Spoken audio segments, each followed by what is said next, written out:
Matthew chapter 27, verses 53 to 54. It was the job of a centurion to ensure the crucifixion was carried out correctly and without complications. He was generally in charge of 100 soldiers at the time of a crucifixion. He was a career soldier whose courage and intelligence helped him rise through the ranks. He would be a soldier of the highest order. He would need to be both cold and efficient to succeed in this position. This man had to follow the orders of his superiors.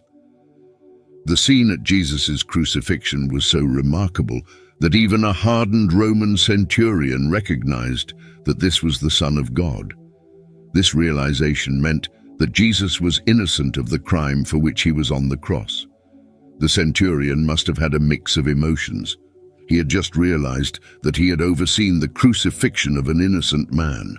These were not the whispered words of a scared recruit or the trembling words of an easily manipulated conscript.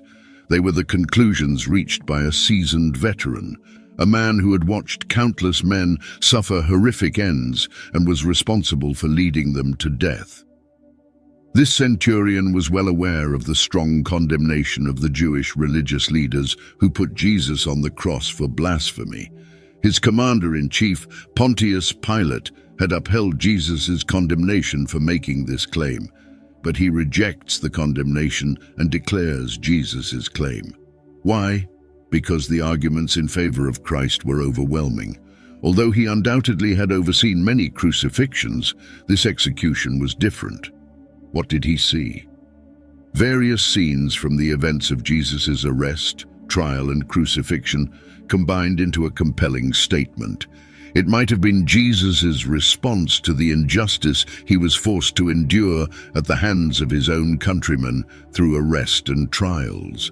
It could have been Jesus' response to the torture he suffered at the hands of the centurion and his men. One could think of the dignity with which Jesus responded to the lynch mob demanding his blood, like a silent sheep before its slaughter. The scripture does not record any response from Jesus to the crowd's cries, Mark chapter 15 verses 11 to 15, but the chief priests stirred up the crowd to have him release Barabbas for them instead.